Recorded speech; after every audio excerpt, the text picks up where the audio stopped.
From Stettin in the Baltic to Trieste in the Adriatic, an iron curtain has descended across the continent.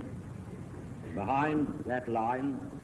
lie all the capitals of the ancient states of Central and Eastern Europe: Warsaw, Berlin, Prague,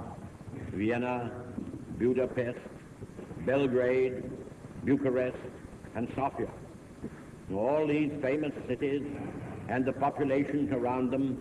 lie in what I must call the Soviet sphere.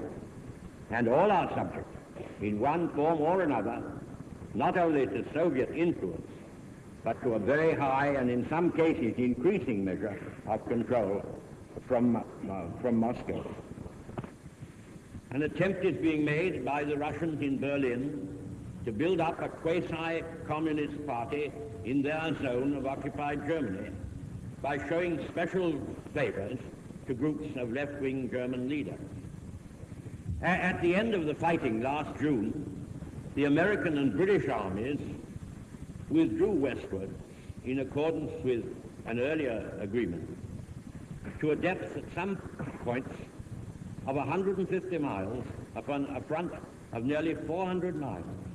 in order to allow our Russian allies to occupy this vast expanse of territory which the Western democracies had conquered.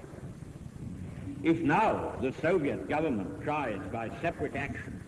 to build up a pro-communist Germany in their areas, this will cause new serious difficulties in the American and British zones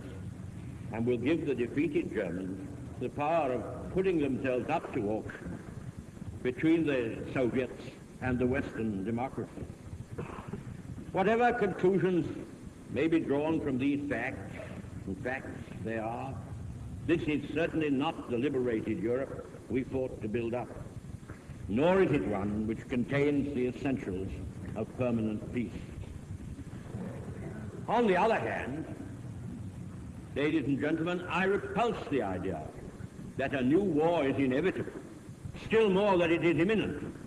It is because I am sure that our fortunes are still in our hands, in our own hands, and that we hold the power to save the future, that I feel the duty to speak out now, that I have the occasion and the opportunity to do so.